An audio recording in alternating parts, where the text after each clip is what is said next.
Hello, हमारे YouTube channel पर आप सभी का स्वागत है। तो आज हम लोग सुमित्रा नंदन पंत द्वारा लिखित ग्राम श्री कविता पढ़ेंगे। तो ग्राम मतलब पता होगा आप लोग को, ग्राम मतलब गांव होता है। तो गांव से जुड़ी एक कविता है। इसमें बताई जा रही है क्या, फैली खेतों में दूर तलक मखमल से कोमल हरियाली, लिपटी जिसमें रवि की किरणें चांदी की सी उजली जाली। बताया जा रहा है कि बहुत दूर तक मतलब जितने खेत हैं उसमें हरियाली छाई हुई है। और मखमल सी कोमल हरियाली मतलब जब हरे भरे उसमें फसल लगे हुए हैं तो मखमल मतलब बिल्कुल कोमल कोमल पत्ते होते हैं पौधे के, वृक्ष के।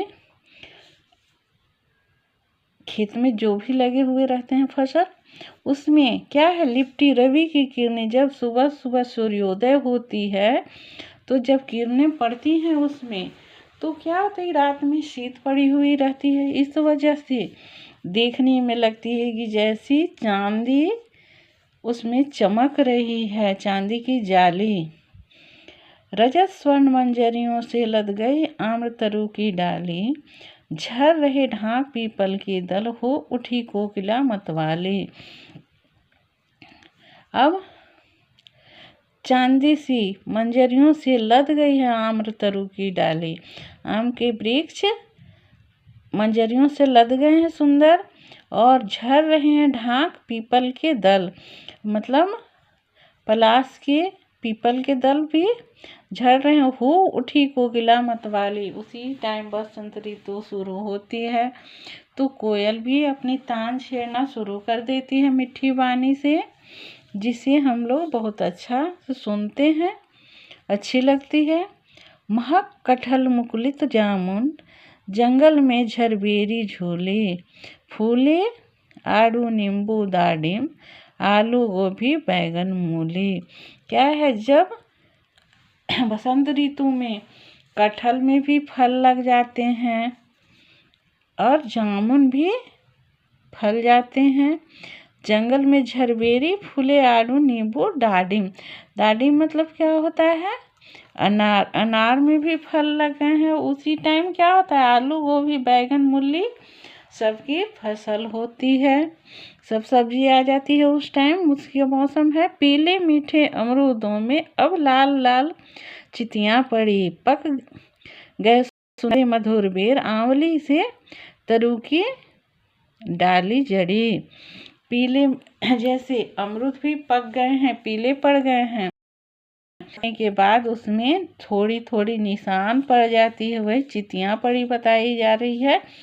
और सुनहरे बैर भी फल जाते हैं, पक जाते हैं। आंवली, जो आंवला का छोटा होता है फल, उसे आंवली बोले जाता है। आंवली से डाल में आंवली भी लद गई है, जड़ी हुई है। लहलह पालक महमा धनिया, लौकी और सेम फले, फैली मखमली टमाटर हुई लाल, मिर्चों की बड़ी हरी थैली। क्या है, उसी टाइम पालक भी लहलहाती हुई रहती है खेत में। और धनिया, धनिया का तो सुगंध ही नहीं कहना है। धनिया का जब हम लोग कुछ पत्ते तोड़े छुए उसे, उस समय भी उसका सुगंध फैल जाती है, तो महक रही है। और लौकी सेम फलों फैली मखमली, टमाटर हुए लाल, लौकी भी फल रही है, सेम भी फल रही है। और टमाटर, टमाटर जो देखने में कितना अच्छा लगता है, हरे हरे पौधे में लाल लाल टमाटर लगी हुई रहती है। और मिर्चों की बड़ी हरी थैली, मिर्च है अपने पौधे में टहनी में गुच्छों की तरह लगे हुए हैं, पूरा मिर्च, बहुत सारे फल उसमें मिर्च के लगे हुए हैं। अब यहाँ हम लोग देखेंगे आमों की डाली किससे लद गई है, तो आमों की डाली मंजरियों से लद गई है। अब झरबेरी कहाँ झूल रही है, तो झरबेरी कहाँ झूल रही है, जंगल में झरबेरी झूली, मतलब जंगली फल है ये। अब हम लोग देखेंगे बेर का रंग कैसा है। यहाँ क्या बताया गया है,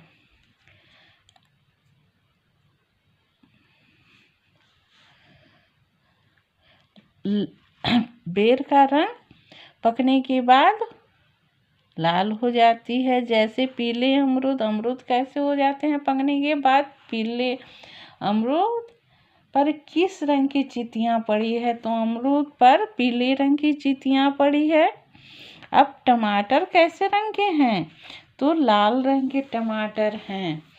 तो ये कविता आप लोग को बहुत अच्छी लगी हुई होगी। मुझे भी ये कविता पढ़ने में बहुत अच्छी लगी, क्योंकि गांव से जुड़ी, फसल से जुड़ी है, सब सब्जी से जुड़ी हुई कविता है। तो वीडियो को अगर अच्छा लगता है वीडियो आप लोग को लाइक एंड सब्सक्राइब करें। थैंक यू, धन्यवाद।